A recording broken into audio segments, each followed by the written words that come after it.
you're hosting them, and glad that lots of other people are paying attention. So, yes, let me start with my faith, and we'll get to the academic side. I was born and raised Pentecostal Christian. I still identify as Pentecostal.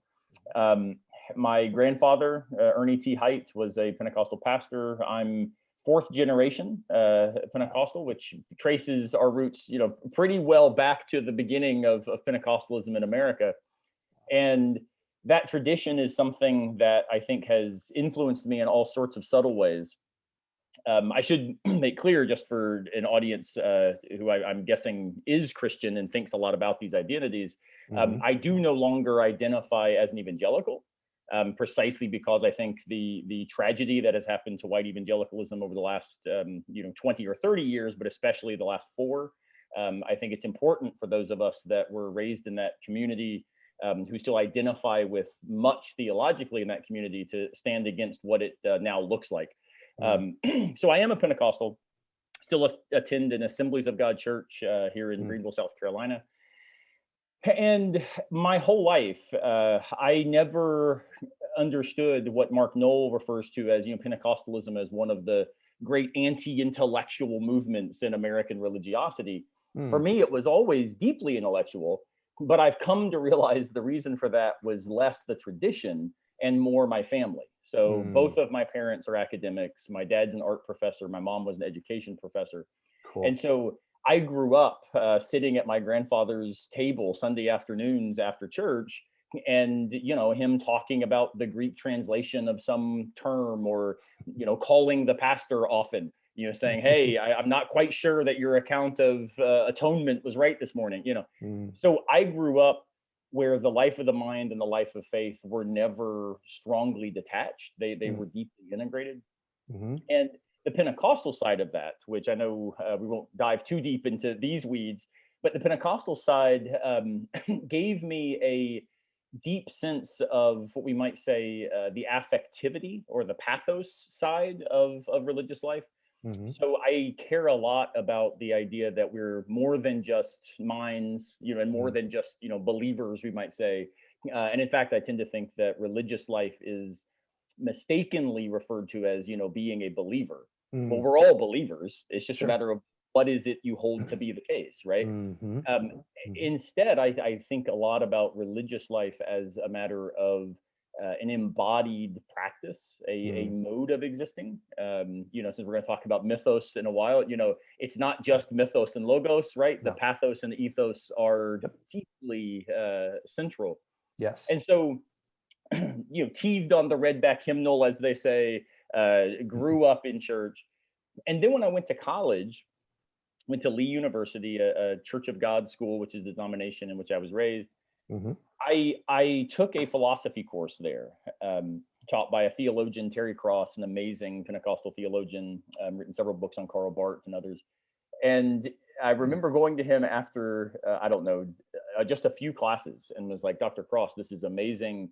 I feel like I've kind of finally found my stride. This is what I think I want to do. Why don't we have a philosophy major?" And his response was, "Oh my goodness, well, because the board of directors would never allow us to make so many atheists." And he chuckled, and of course he was being facetious. Yeah. But the idea of, so often in broadly speaking, conservative Christian circles, philosophy is perceived as this obstacle, this challenge. And that was where I ran into the Mark Knoll view, right? Hey, we're yes, let's go to college. Let's have Pentecostal, schools. Let's have evangelical college. But don't do philosophy because you might read Nietzsche, right? Or you might start thinking, that Marx made some sense or whatever. And so that was a kind of weird moment for me. And I thought, I'll have to put a pin here and think a little bit about how philosophy works in relation to my faith. Sure. So I ended up getting a degree in history, went on to Florida State University because, to be honest, I love the Seminoles and figured I couldn't really be a fan unless I was an alum. So I went there to watch football. My sister will love that. Yeah. Well, it's true. They clearly the most religious thing I've ever done. is be there for their national championship. Oh yeah, wow. And it was great. And while I was there, I got a degree in humanities, but started again hitting more of these philosophy courses and doing more in philosophical theology, though I am not a theologian. And as a result of doing that work, I decided, wow, I need to do this more systematically, do it more intentionally. And it was actually a course on Kierkegaard that really kind of sucked me in. And interestingly, it wasn't in philosophy, it was in English. So we're going to talk about the narrative side of things. Yeah. It was a class on romantic irony. Oh, how cool. Right. And we read, Lord Byron and Jane Austen and Kierkegaard. And while I was reading it, I remember thinking something about this resonates with what that pathos ethos side of my own experience looks like. Kierkegaard's not a Pentecostal. To refer to him as that, but he certainly had what I would describe as a pneumatological, sense, right? Oh yeah. And that kind of led me to say, well, I want to do more of this. And so I went to Vanderbilt, got a PhD in philosophy, and specialized in the intersection of political philosophy and philosophy of religion.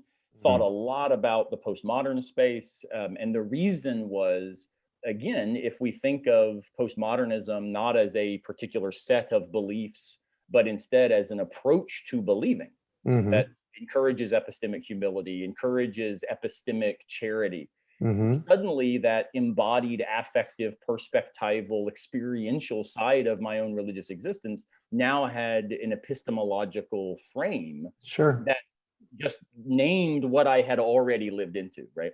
Yeah. So that, kind of formed my early thinking. Graduated from Vanderbilt, taught at a variety of different schools. I'm now at Furman. Yes, was very blessed finally to be promoted to full professor. And so awesome. I can report to those who are still on that very bizarre, binted, shaky ladder. It is nice because there's a sense of tenure lets you breathe out. It's almost like you've been holding your breath for a very long time. You get tenure, you breathe out. When you get promoted to full professor, you can almost breathe in again. It's like, oh, now I can start running. Now I can do things that I really feel strongly about. That's great. And so in some ways, it coincided directly with the beginning of COVID. And so in many ways, I think it allowed me to sort of find my my voice a little bit differently. I had published a lot, written a lot of books, a lot of articles, but very technical stuff. And the advent of COVID and getting promoted to full allowed me to think about, well, what are the voices that I turn to in times of crisis? And they were Kierkegaard and Bonhoeffer and Simone Weil, Martin Luther King. And then I realized, oh my good Lord, every one of them died younger than me. Right? Wow. When you realize that, there's a kind of shaky moment where you're like, wow, so I'm older than all of them, and I'm turning to them to tell me how to be an adult, how to live through human crisis. Very profound. And so this year I've been trying hard to write more, speak more, engage more about what it looks like to be a reflective, intentional person, also a person of faith, but also to do this in responsible, deliberative, democratic ways, which I think, unfortunately, very few people are doing well right now. So. No, I agree. Yeah, and I'm interested in the political side of what you do. We'll have to maybe have you back on the show to talk about political philosophy. I know that wasn't the aim for today, but very fascinating story. Thank you for sharing that with us. There's a lot there that I wanted to respond to, but I think we're going to get to it. You had me thinking that in my little knowledge of Kierkegaard, I see him as kind of one of the founding fathers, like Nietzsche, of at least religious. Well, I mean, for Nietzsche, it would probably be secular existentialism, but religious existentialism. You then, fast forward to the post World War II era. You have, Sartre and the others, Camus. And then, of course, mid 20th century, you have postmodern philosophy, which I think for a lot of my audience, they're going to equate, it's with the devil. It's yes, there's some problems with it. I think I'm familiar with that objection. Yes, I was gonna say, well, maybe we'll get into that. I think for me, especially, I think maybe for you too, I get your perspective is that there's a difference in evaluating and respecting perspectives and subjectivity as a part of the experience, the existential experience, you might say, in religion. I think a lot of evangelicals overlook that existential element. Kierkegaard certainly did not. That was what he evaluated was the problem with the Church of Denmark, as I understand it. Yeah. And that gets into capability. We'll get to that. But I think, I guess where I was going with this is basically that we need to listen to these voices and not just write it off as, well, they believe that truth is relative. Well, there's much more to that. And I think there's the difference is that, you have some in postmodern philosophy who acknowledge the validity of the perspective, and then others that say the perspective is everything. And I think there might be some, like a spectrum of postmodern philosophy, as I understand it. I don't think all postmodernists see truth as purely relative. And I think that's the one thing evangelicals, beeline to when they hear that word. Yeah, no, I think that's right. Yeah. It's complicated though. So, I mean, as is the case in all philosophy, a lot depends on what we mean by the terms we use. Absolutely. So I would say, relative is one of those phrases, truth is relative, that gets deployed in ways that sometimes say something important, but missay what's being said. So I hear you. People get very nervous about truth being relative. I get it. What they're worried about is, well, then nothing matters. It's a slide to a kind of nihilism, a radical situationalist ethics, such that there are no longer moral facts, right? So I get the worry.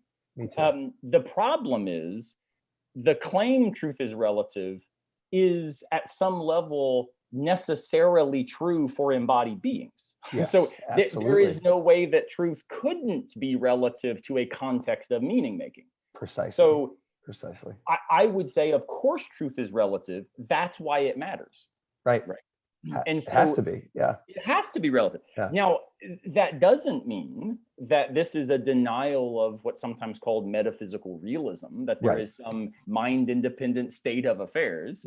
What it's a suggestion of is, but we should be really cautious.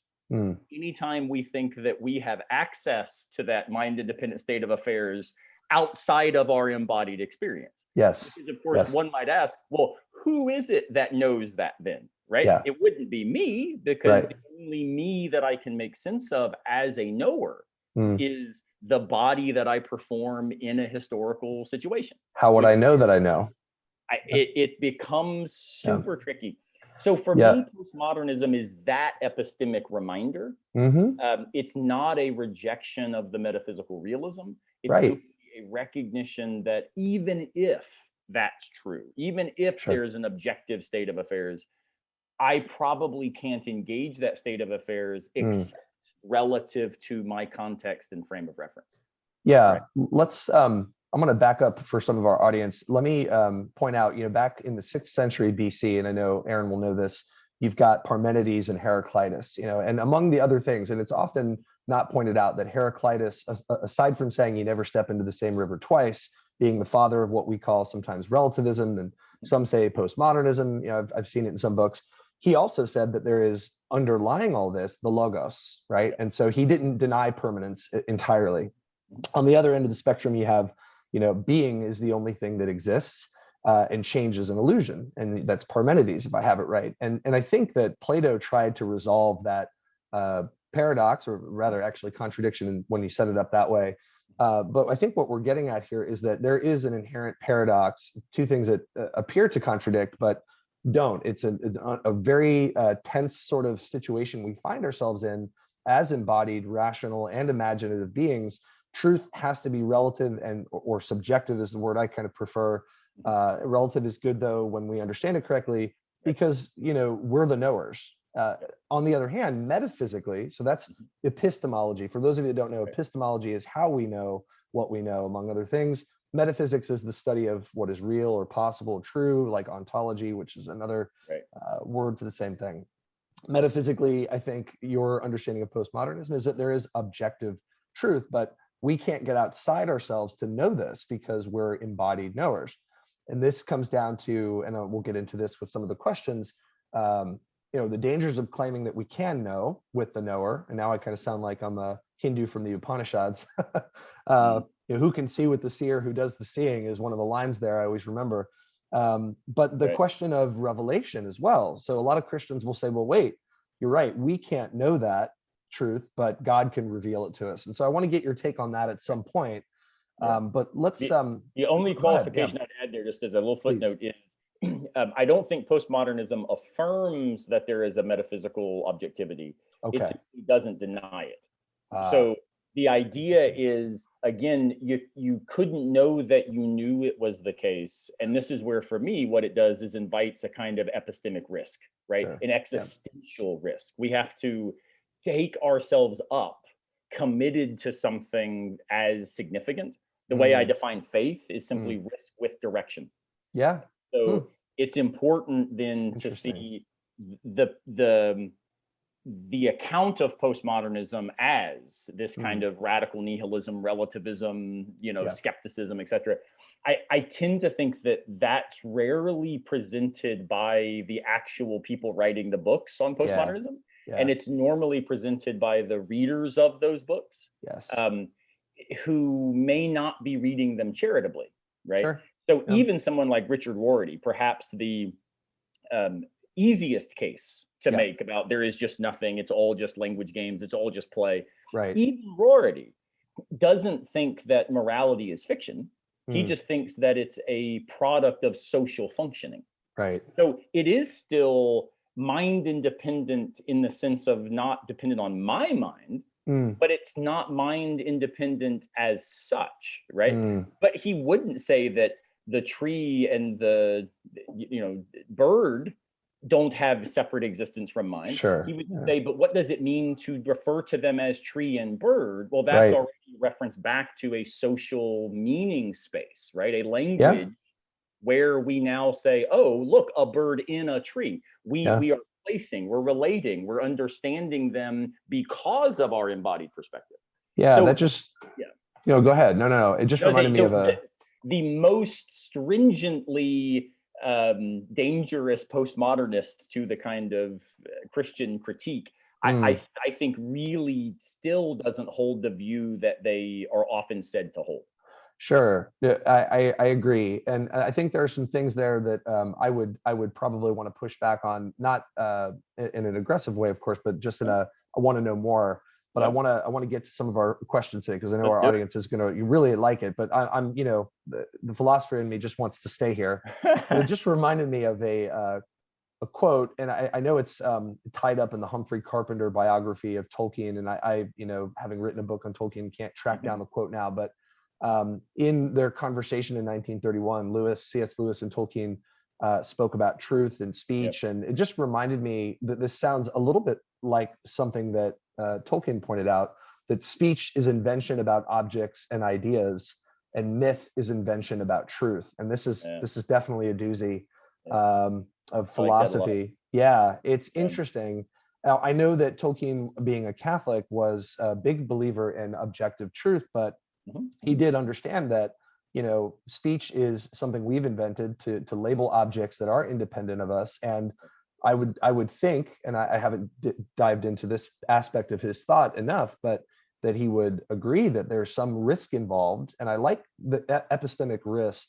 And we think of the Greek word for trust, which is pistis, I think is one of the words for to trust in. And this brings us back to Kierkegaard with his idea of the leap of faith, which gets badly caricaturized today as well. Is that what Christians, I don't think, often realize, is that there is a risk involved.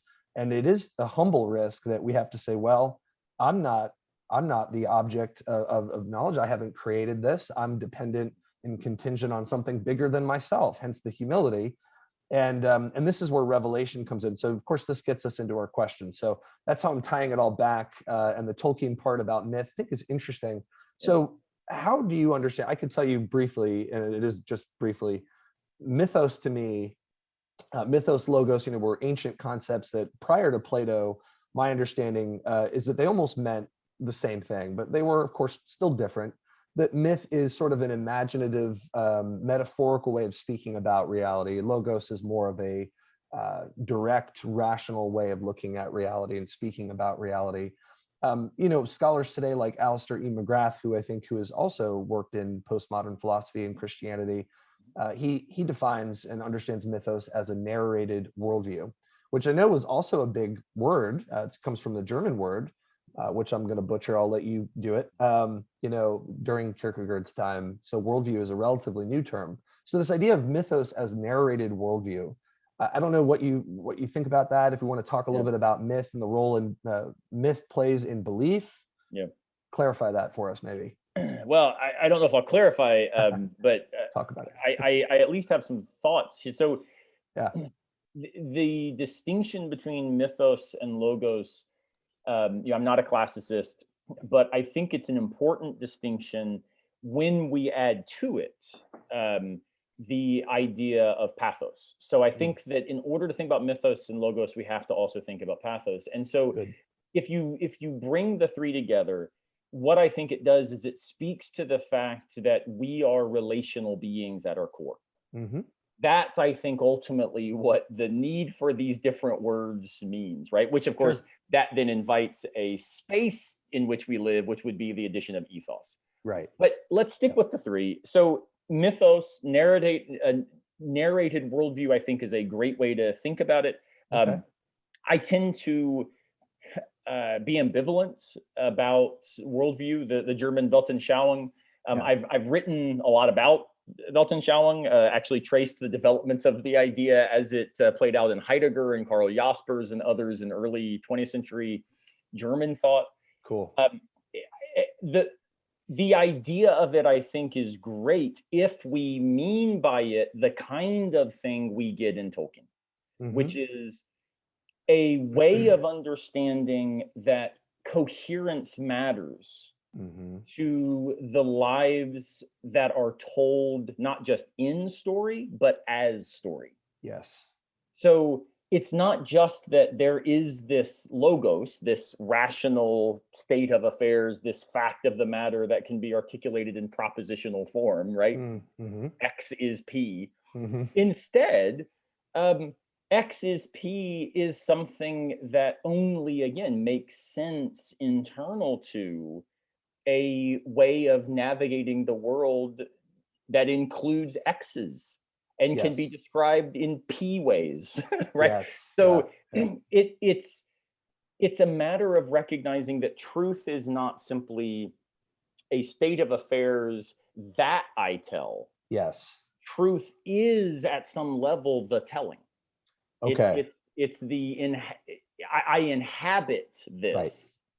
And that's where I think the coherence is a lived thing. So it's the narrative itself, the telling is the mythos.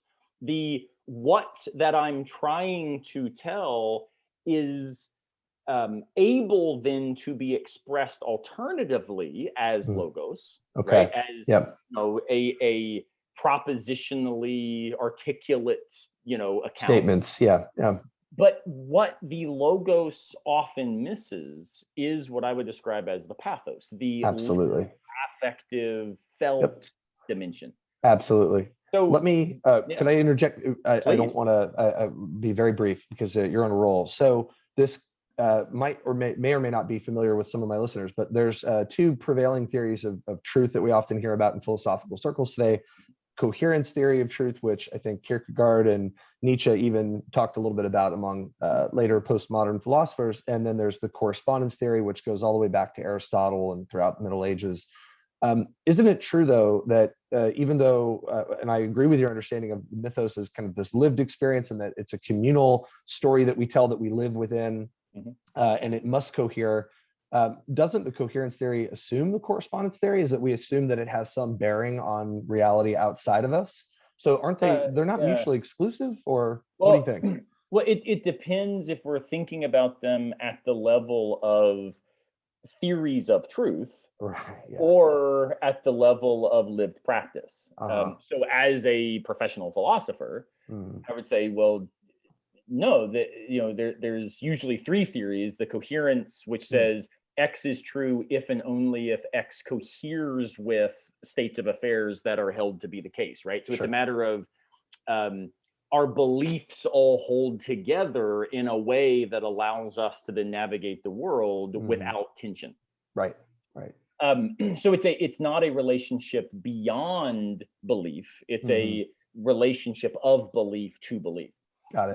The metaphor is a raft, right? That a raft holds together almost by magic. You take some logs and some rope, and somehow it all holds together. And even if you have one of the knots come untangled or one of the logs fall out, the rest of it can usually, if it's done well, can stay together, right? Sure. Yeah, that makes sense. The way that coherence works, is distinguished from correspondence, which is sometimes presented as the idea that you've got a state of affairs and you have language, and the language is where belief happens, and we're trying to hinge these together. So X is true if and only if X coheres with reality. Sure. Yeah.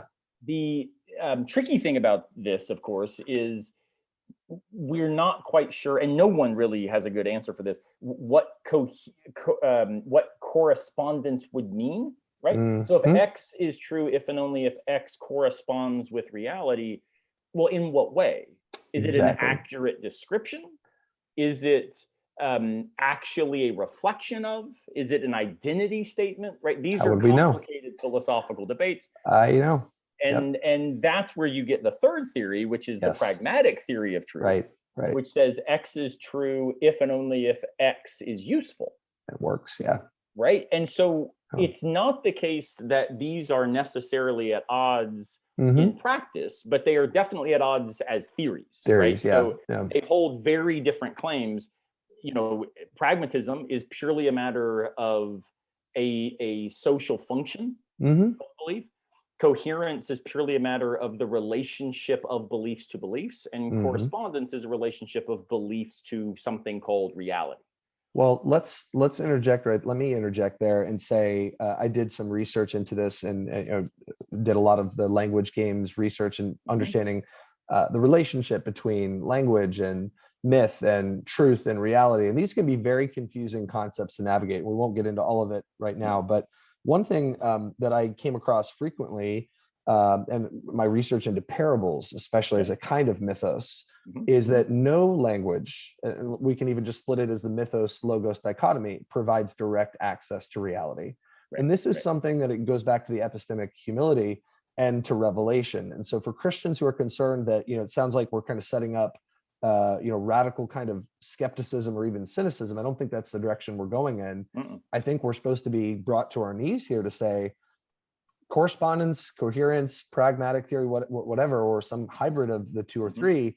I can't know if I really, I don't know, that there's an ultimate risk involved, which gets into trust and faith and to revelation. And so that's going to come up when we talk about Kierkegaard, because we haven't really talked about any modern philosophers, especially from the Romantic period or on this podcast. So we'll weave in some more on myth. That was really excellent stuff. Thank you so much.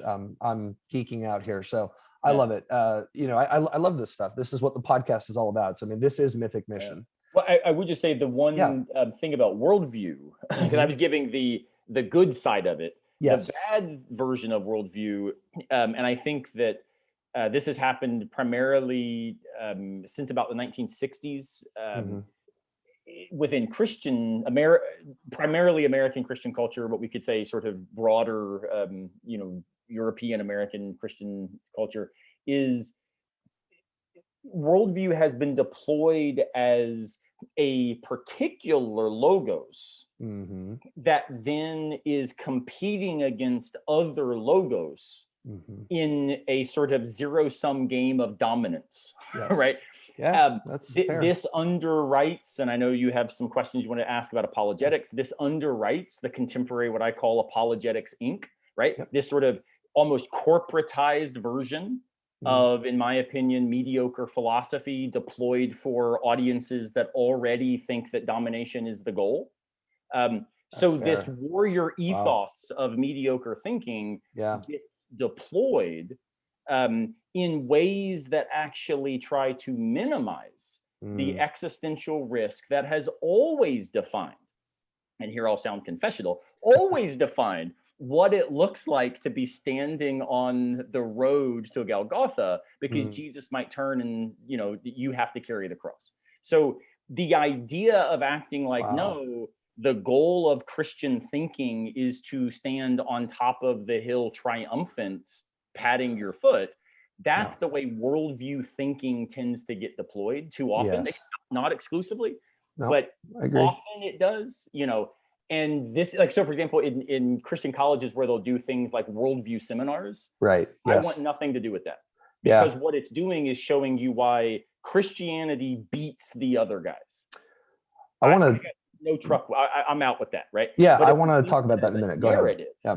Different ways of navigating the felt pathos, logical logos, and spoken, lived, told mythos. Sure. Now we're talking about the human condition. Yes. And the fact that you could risk yourself in a variety of directions. Yes. So for me, trust is the ground for hope. But so I rarely talk about Christian knowing. I talk about a trusted hope. So I am invested in. That's fair. I am invested in the hope that God is like Christ.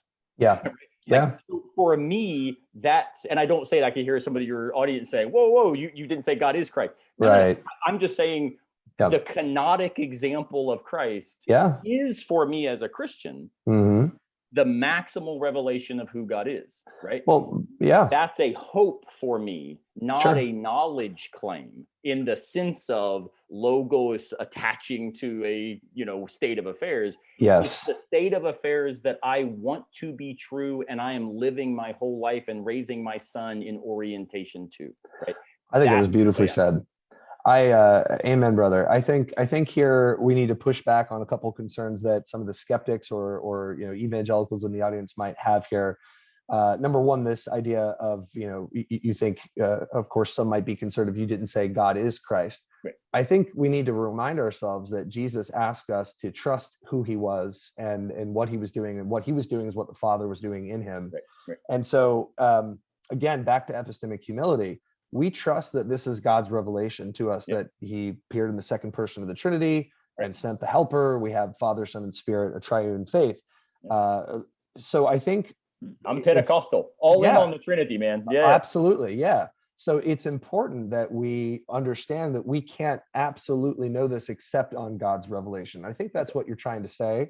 And it's more of but I would just again change the language. It's not that I can't know it except via revelation. It's because of the revelation I am invested in that revelation as true.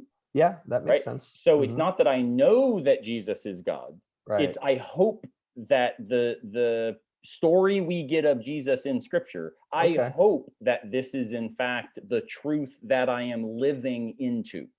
And that is very precise language. So I know, again, some people are going to disagree with this. I've got a few people in mind who are saying, whoa, he can't say I know. All right. Well, I think this is a fair way of putting it. And once you peel back what you're saying, I think you're saying something that the others will agree with. So if I'm speaking in a church, the way that we Pentecostals talk about it is we use the phrase, I know that I know that I know.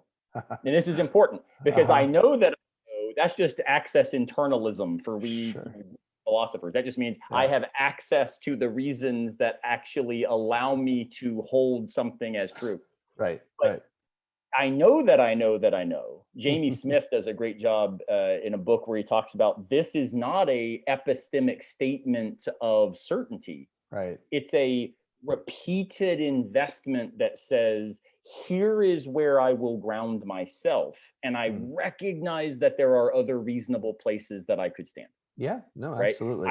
I'm doing this on purpose. Right. And I recognize that there are, again, if we want to use worldview language, there are other worldviews that are equally coherent. Sure. Right. Yeah. That are equally plausible. Yep. And maybe even more ethically compelling in some ways, given the way that Christianity often, again, has been deployed recently. Sure. Yes. So what does it mean to say, here is where I'm at? I think the best way to describe this is Martin Luther famously says, here I stand, I can do no other. That's that for me, that's the domination. I can do no other because nothing else gets it right. Yeah. Dietrich Bonhoeffer says, oh no, I could always do otherwise. That's the risk that for me is the reason mythos matters. Yes. It's because I'm living the story of what it would mean for Christ to be the second person of the Trinity revealed in a canonic manifestation of divine love. Yeah, this is a very compelling way of thinking, and one that's personally close to me because hence the podcast. But going back to the point about the seminars, the talks, the Christian colleges with the worldview training, I think, and I don't have them by name here, but there are some that appreciate the mythos side of things. However, most of them, and even recently, those, and I'm not going to name names here, those apologists who do these rallies and such at universities, I think are overlooking the idea of Kierkegaard's capability. They're overlooking ethos and pathos. They're overlooking mythos by a long shot, and it's all logos all the time. And I think it was Brian Godawa who wrote a book about cinema, Hollywood, and the Christian way, and kind of prizing or at least valuing image as much as we value proposition. And it was there that I read his story is kind of like my own, is that he burned out on logos. It is kind of like, let me forgive the crude language, but it's like a pissing contest. Let's see who can, and it is sometimes in some of the ones that I've seen, let's see who can outprove somebody else. And there's no humility. There's only the certainty that everything outside of Christianity is darkness and evil and satanic. Everything inside is light, and it's all or nothing. And I think this misses so much. And it certainly is going way over the heads of people who care about their day-to-day life and their existential lived existence. So it's also a really boring freaking movie, right? Think about it. It is. Like, what movie do we enjoy where everything is crystal clear, white and black, the light and dark? What an awful, awful film. The reason that Lord of the Rings was good, I think, both, especially as books, but also as film, got my attention, is none of the characters, none of them are pure, right? All of them have to be complicated, and that's why it draws us along for 9.5 hours filmically, right? I mean, even Sauron, right? It's just strange where the bad wizard was the good wizard, and the good wizard becomes the great wizard, sort of, but yet he's got foibles, right? And the great hero struggles with temptation to the point where he actually fails, and it requires someone else who's relationally invested in him to make sure that he doesn't give in to the failure, right? Like accountability. The whole idea is we don't actually live in a world where certainty and clear lines, all the churches. I actually, for a while, was doing some research on church faith statements and the way that we describe ourselves. So what's the mythos we tell, right? In our faith statement. And it's fascinating because the words like non-negotiable get deployed a lot, which is a really interesting term. Now, if we mean it politically, perfectly legitimate. Sure. Here is a thing that we as a social group have decided will be not something that we're going to allow conversation because we actually see it as undermining why we are here. So if we are a Florida State University fan club, what we're not going to entertain is why we really should love the Gators more, right? That's a non-negotiable.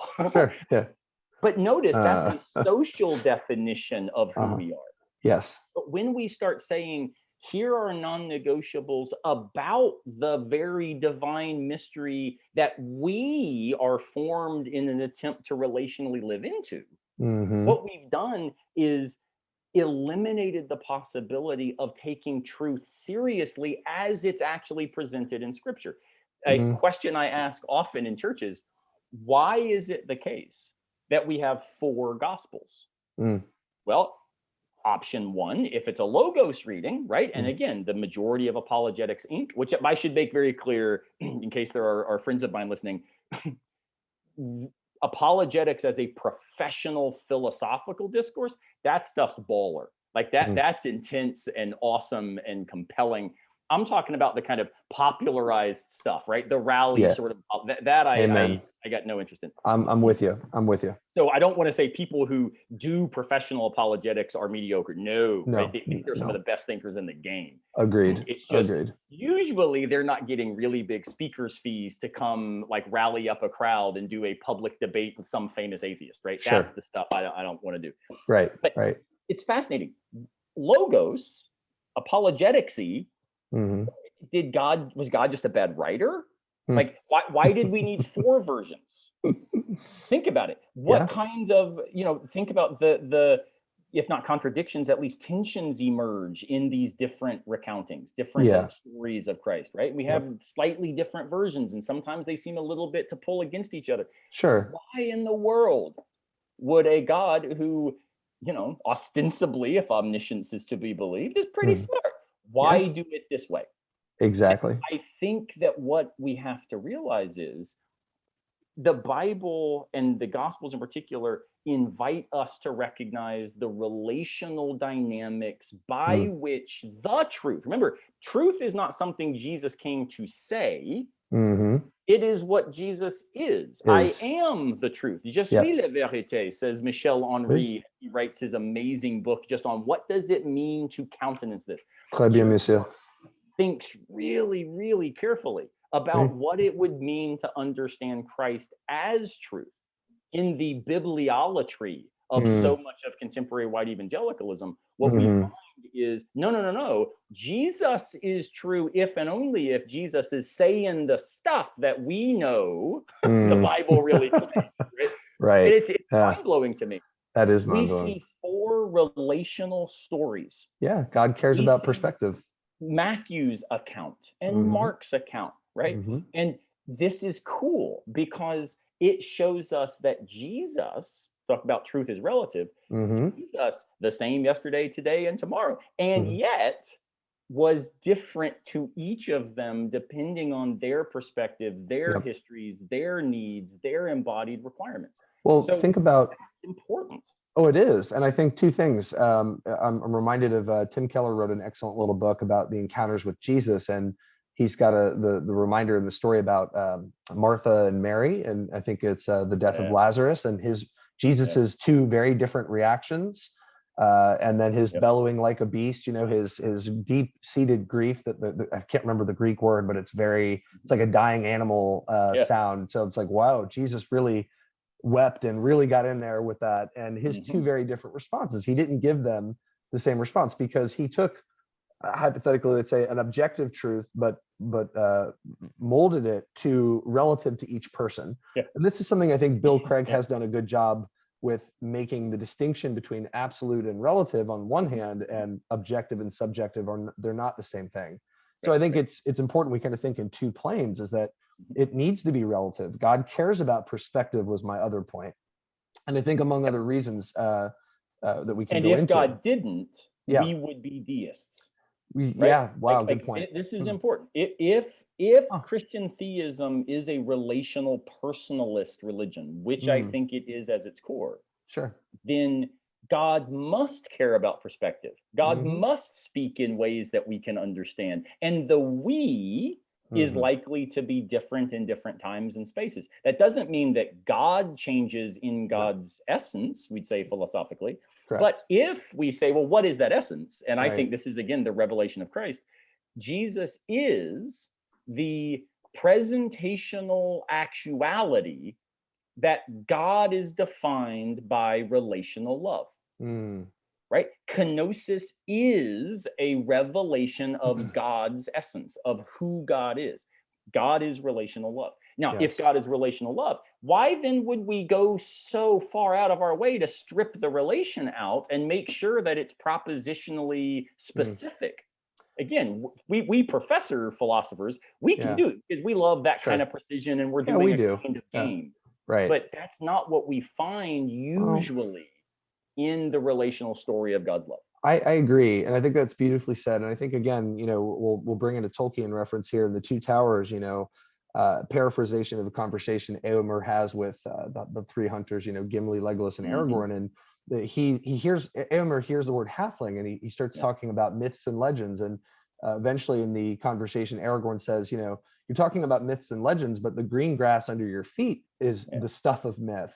This is a loose paraphrasation, but that's the gist of the conversation. And what I think this tells us is that we're so accustomed to thinking that if it's propositions, it's certain, and that we need 100% certainty. I think Paul Copan has also written great things about this. We don't, a lot of things, most things we know, in fact, are not 100% certain.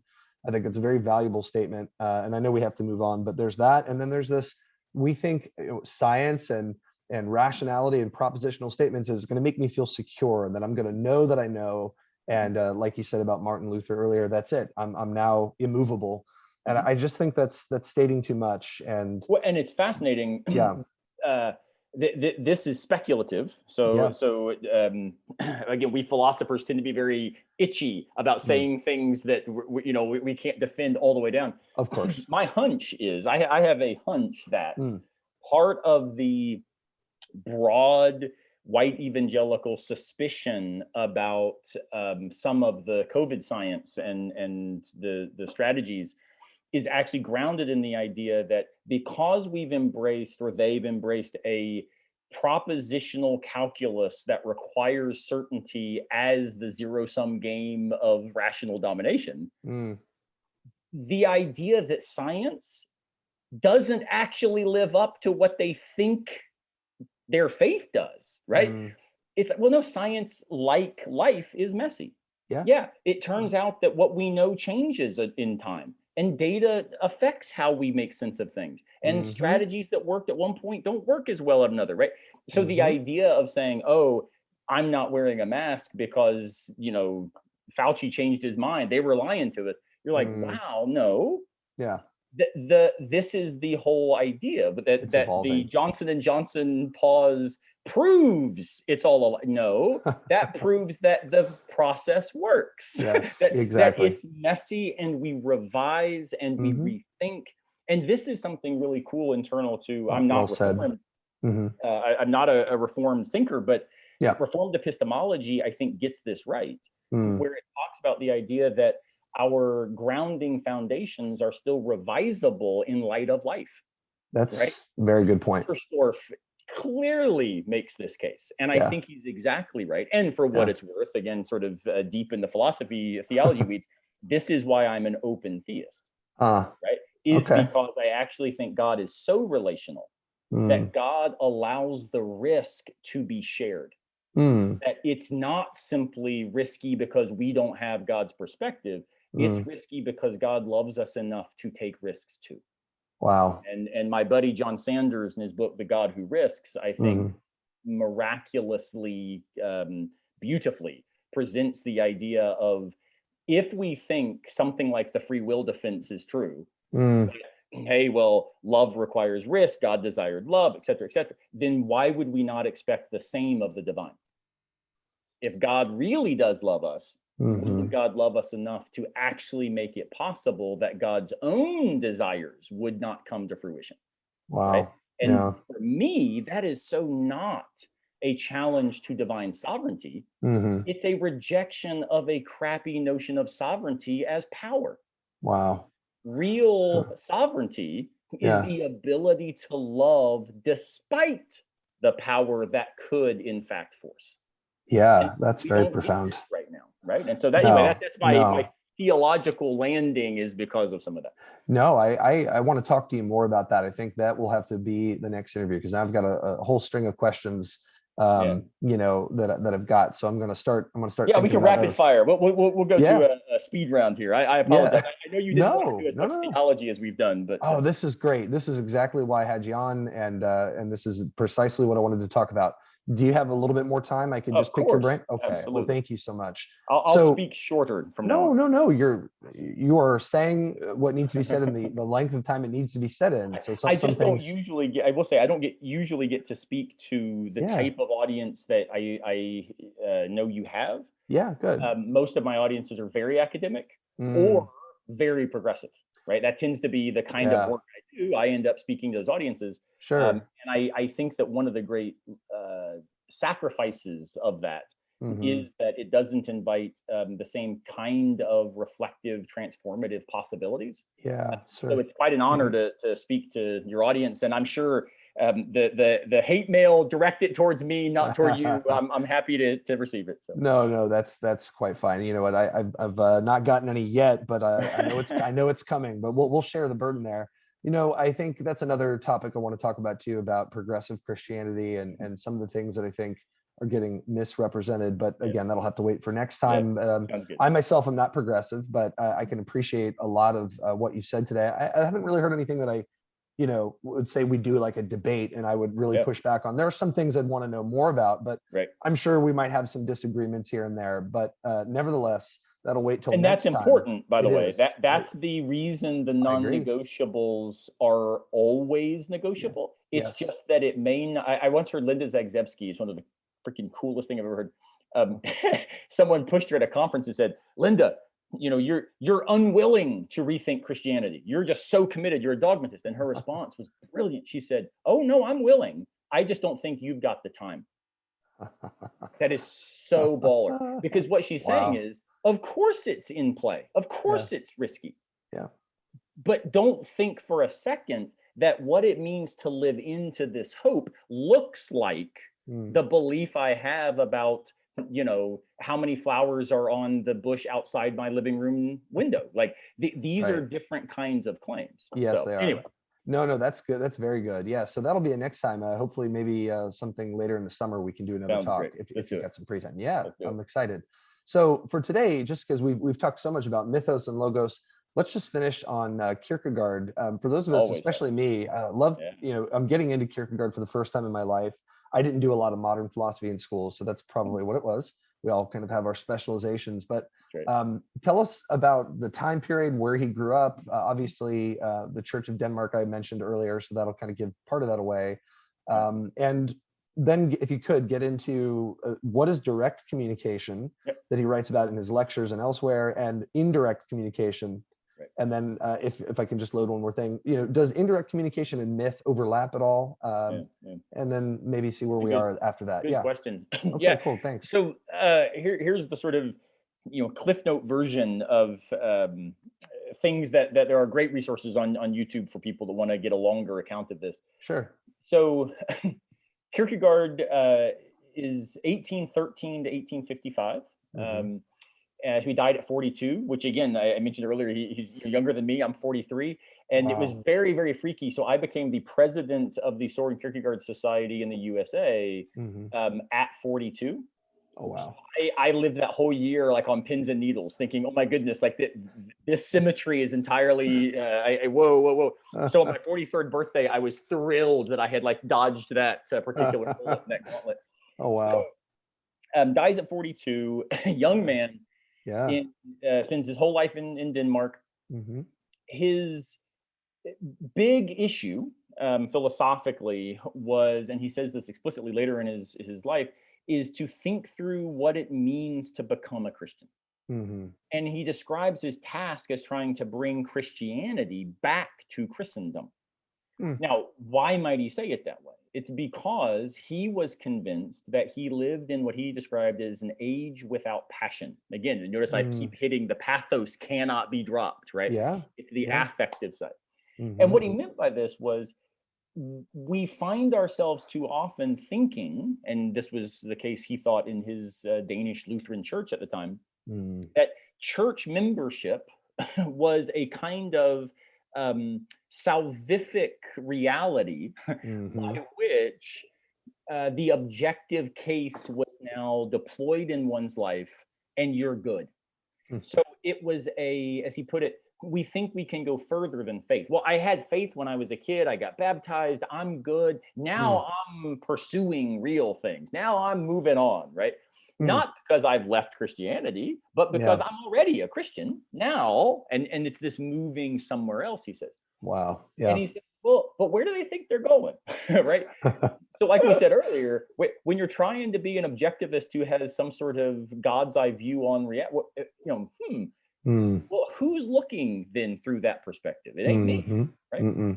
So Kierkegaard suggests that what it means to think about existence is the core issue to think about Christian existence. This is where his existentialism emerges. Yes. He doesn't think that Christian existence is somehow this standalone topic. He thinks it's a modification of what it means to be invested, living out the human condition. So his work engages all kinds of topics like anxiety and dread and fear and risk and love and despair. I mean, it's dripping with the stuff of good movies, right? Yeah. And the thing Kierkegaard realized early on was, well, there are ultimately, he thought, three different modes or ways that one can fundamentally orient oneself in living. And he describes these as aesthetic, ethical, or religious. And he says the aesthetic mode is in the mode of immediacy. It's where, think about the idea of you want the new cell phone, you get the new cell phone, you get a sense of satisfaction. You want the complicated coffee drink and you order it with, more technical rhetoric than I will ever deploy in any of my books. And you get the complicated coffee drink and you are given this amazing sense of self. The problem is you drink your coffee drink and you're like, oh crap, who am I now? Right? I got to go order more coffee, or I'm going to go get some brie or something. And if you're super hipster, you can buy like really crappy beer, but claim that it's even better than the best beer because you're aware of it or something. Preach it. All of this move, right, is this aesthetic mode of existence. And he says that eventually this leads to despair because everything you're doing is denying a kind of self, right? You're not living into yourself. You're trying to find yourself somewhere. And so he says we move into the ethical mode. And importantly, these aren't like sequential. It's just that these are different ways at different times that we can live in life. Ethical mode, instead of immediacy, it's mediated. This is where I would suggest the vast majority of the broadly conservative Christians. And when I say that, I don't mean conservative in a political sense. No.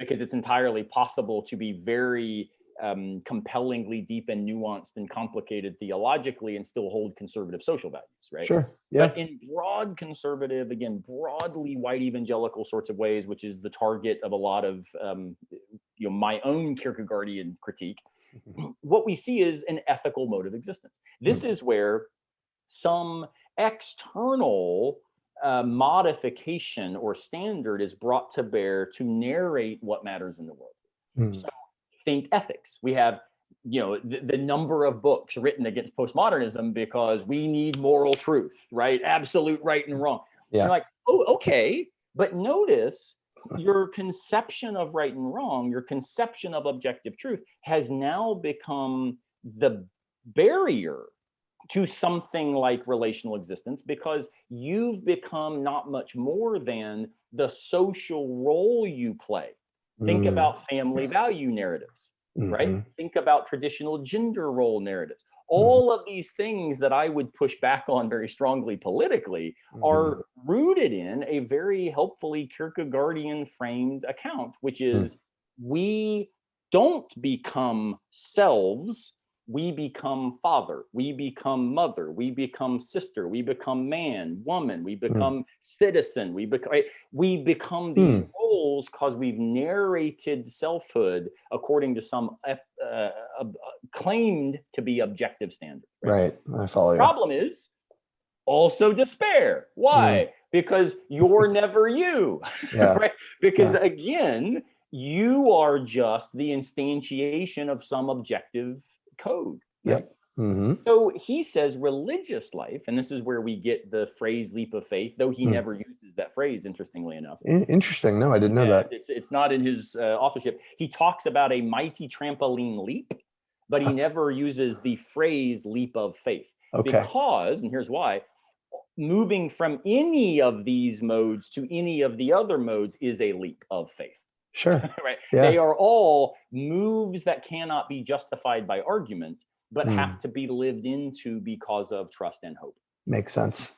Right. Because the categories you need to justify moving to ethics are only available once you're ethical. Exactly. Right. Yeah, I hear the you. categories of aesthetics to motivate why you want to live that way, only available once you're already in it. Right. Sure. So the moves are all leaps. That makes But perfect sense.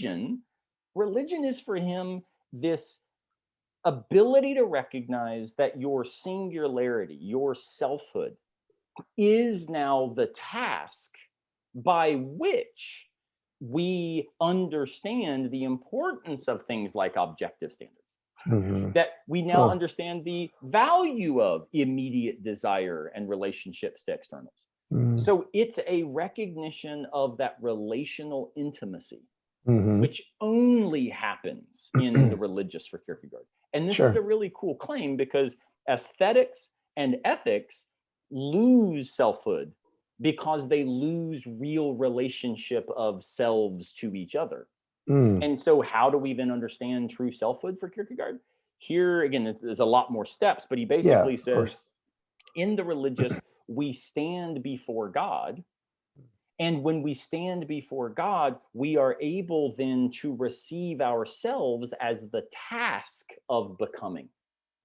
Instead of, again, I am a Christian, right? I now receive myself in relational engagement with the divine as a task of becoming one, insofar as I live daily toward the love to which God calls me. Can I interject here? I think that's a very important idea, because people often give their conversion stories. And I remember several groups that I was a part of at UCF and USF in my school journey, and even just recently at a club on campus, tell us your story, how you came to faith. And there's this expectation that becoming a Christian is a one-time singular event. And I think that's, of course, there's much more he's alluding to, but that's part of it, is that we're, in relation to standing before God, we're receiving from him this task of dying every day, and becoming a Christian is an ongoing process, and that we have to renew. You mentioned Jamie Smith earlier, kind of alluding to this. I think I've just picked up his book on Augustine. I think that was him that wrote that, On the Road with Augustine. Yeah, I haven't read it yet, but I'm looking forward to it.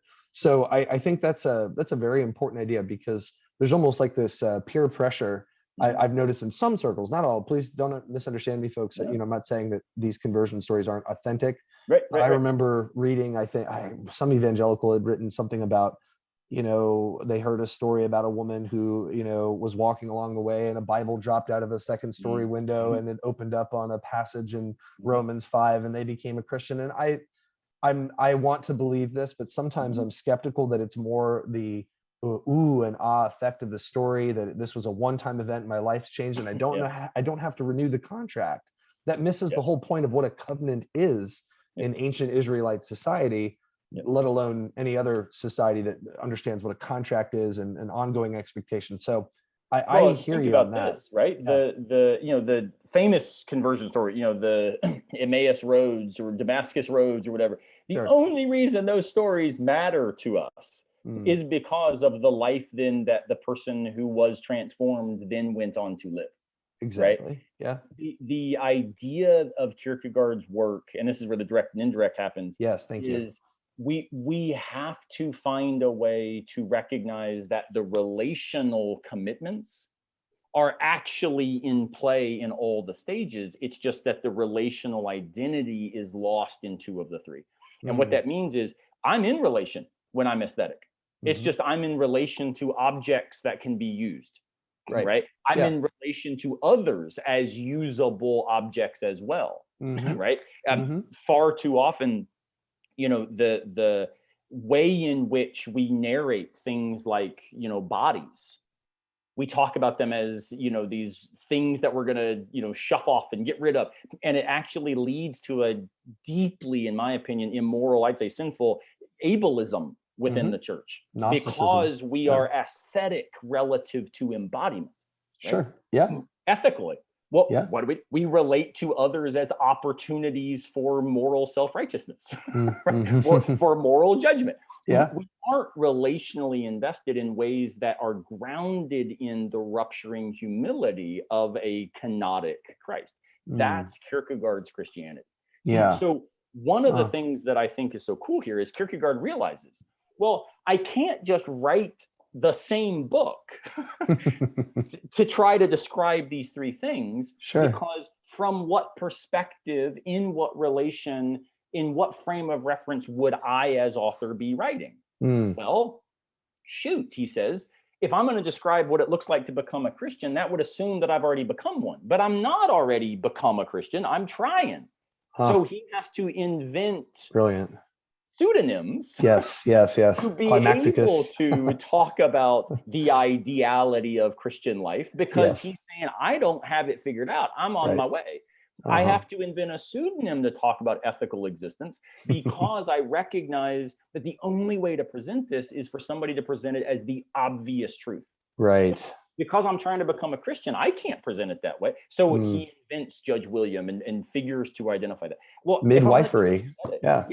I have to present aesthetics as obviously the best game in town, right? So what we get is Kierkegaard uses pseudonyms as a way of trying to invite others to, what he'll say, untie a dialectical knot.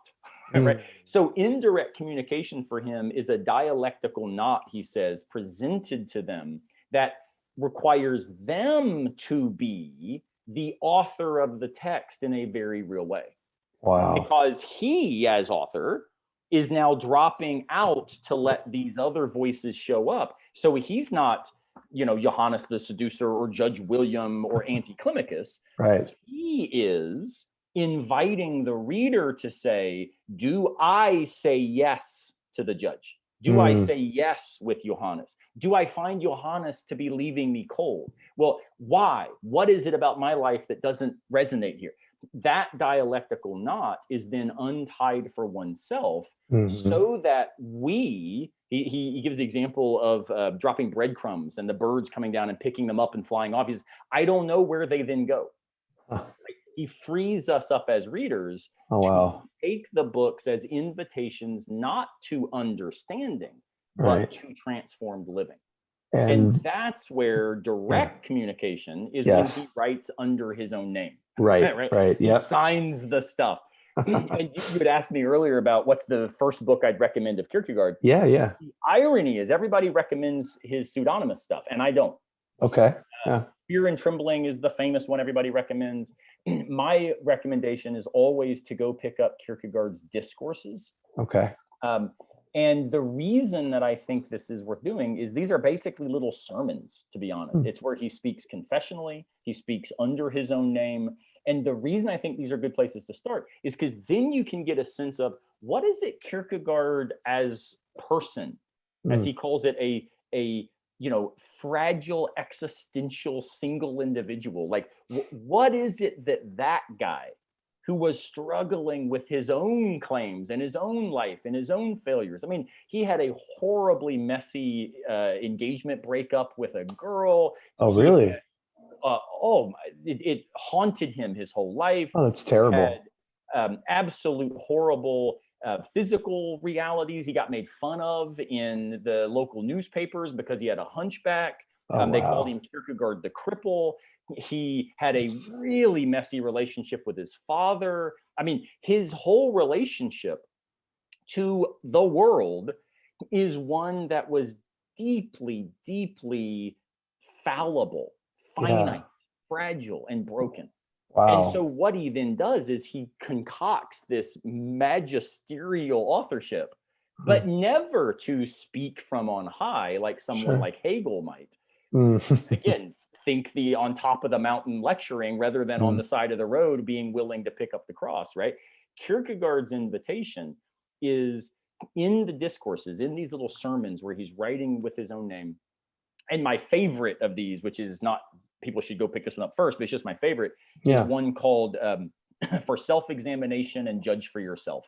I love those stories. They're these little sermons, but they're so cool because what you see is Kierkegaard doing his best to live. And he's doing his best to live in light of a God who he claims lived, right? What does it mean to live in light of the fact that God lived?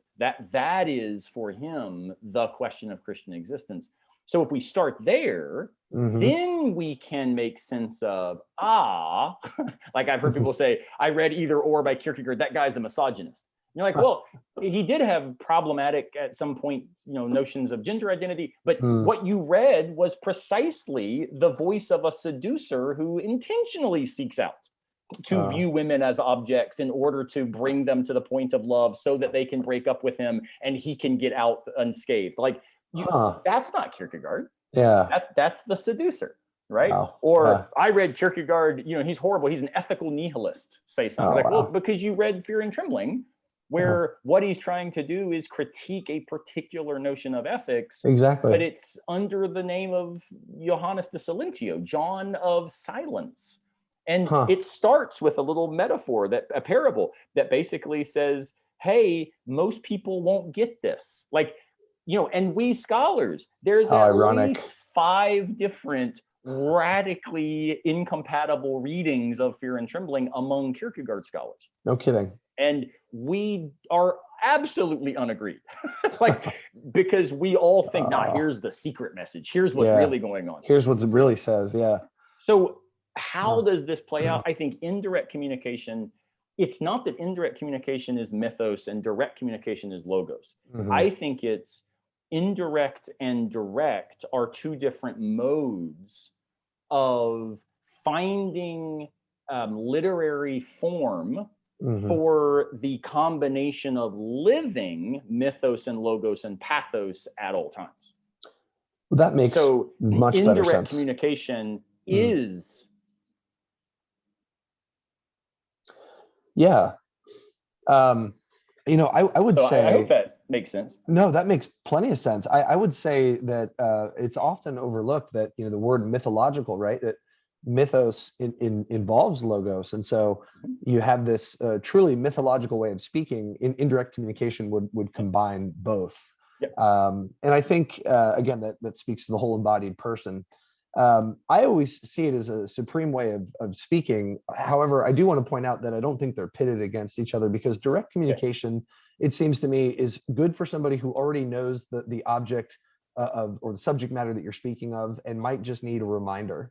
Well, and also think about audience, right? Yeah, I mean, if I am speaking to professional philosophers, indirect communication is unlikely to get me the CV line that allows me to, hold a view that'll, like, we have to do certain things because of where we find ourselves. Kierkegaard never held a job, Really? Nietzsche walks away from the only job he ever had, right? There's a reason he can write Thus Spake Zarathustra, and it's because he wasn't actually going up for tenure review committees. So there's no reason to think that there's a better and worse way. There's again, all truth is relative. There's a way of trying to truth tell by recognizing, who am I speaking to, what am I trying to convey, and what am I trying to bring about in the reader. And so I do think indirect communication of whatever, from whether pseudonymously or not, is really effective if what you're trying to do is invite the reader to some sort of transformation. Yes. Direct communication, I think, is really effective if you're trying to invite the reader to consider a possible case. Right, knowledge more. Yeah, then this comes into to Kierkegaard's concept of capability, is that he's trying to communicate capabilities, that existential lived experience of transformation of a person's life. It really comes through the means of indirect communication, whereas direct communication isn't. It's more interested in knowledge and kind of increasing knowledge, or reminding one of what already is well known. Living purposively into where one has decided to be, right? The sermons and the discourses, it's fascinating. I mean, again, and he makes very clear they're not sermons. They're, because he doesn't have the authority of the theologian. Lest any of the Kierkegaard world send me emails. How dare you? They're sermon-like. But he says, I'm not a theologian in a strong sense. I don't claim the authority of a prophet. I'm not a pastor, though his whole life, all he wanted to be was a country parson, married and having some kids and, living in the country, right? And he never got to do it. He dies young. He dies basically bankrupt. That's terrible. Had a very rough life.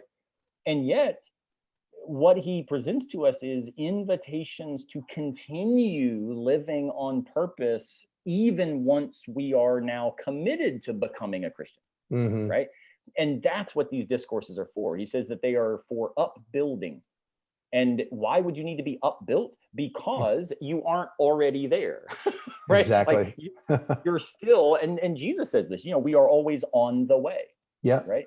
Yeah. And so being on the way, to bring this full circle, is very different than the, domination zero-sum game from on top of the mountain. Sure. Yeah. It is a walking with along still waters sometimes, but also through the valley of the shadow of death at other times, and recognizing that both of those times are human.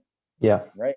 Yeah. And realizing that if somebody else is on a different mountaintop, that doesn't mean that's where you need to be. That's right. So well said. Being able to take seriously the messiness of the human condition, and the way that faith is not weak knowledge that we want to convert to certainty. Faith is risk with direction, standing where I stand because I'm on the way toward what I hope is true. I love that. And for me, yeah, that's the Christian life. Yeah. Wow. Beautifully said. I've kept you long enough. I could keep going, but this is great. I got to touch on all the subjects I wanted to ask you about. Dr. Simmons, thank you so much for coming on Mythic Mission this time. Next time we'll pick your brain about who knows what next. So we'll be in touch to get you on. Well, I appreciate you so much, and I should say I rarely do as confessional a interview as this. Oh, thank you. And there are good reasons for this, because I think that it is important for professional philosophers to take seriously that their Christian commitments aren't just what they then do as philosophers, right? As a philosopher, my Christian commitments are never disengaged, but they are not some sort of tacit set of assumptions from which I am able to operate. I disagree again with the Reformed crowd on this. And instead, I think, we can wear different hats at different times. And absolutely, sometimes a beanie works better, and other times the ball cap. And so it's cool to put on the confessional beanie. Yes. I'm sorry, we got some. I think we caught most of that. I'm so sorry there was some static again, but that was well said. No, it's okay. It happens. I'm glad it didn't happen when you were really into the material, but that was well said.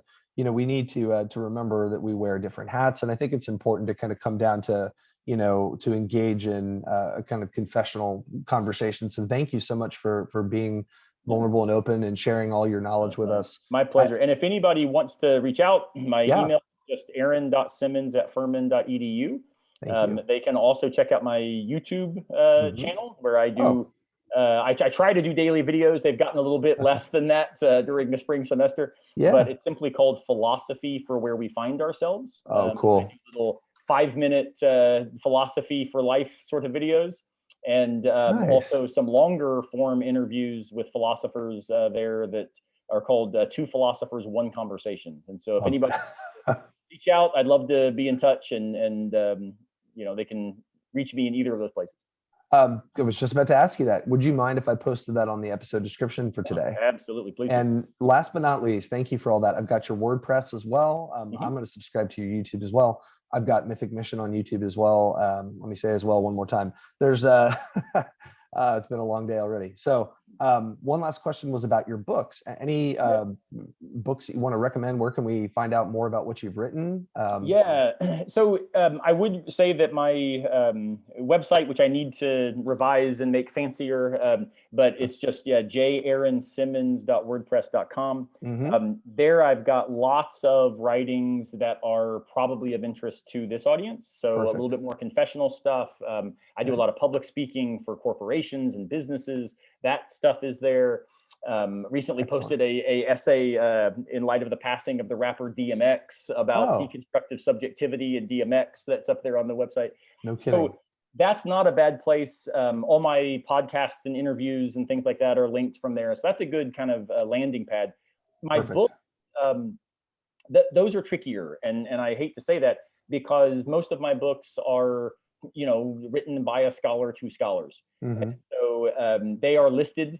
Most of them, I need to update it, are there on the website, Amazon and stuff. But I hesitate to ever recommend any of my books to people, because I feel that they will be woefully disappointed as I launch into technical debates about, epistemic justification theory and stuff. Yeah. But, well, I stop. might have to partake a little bit, but okay, that's good. Honest.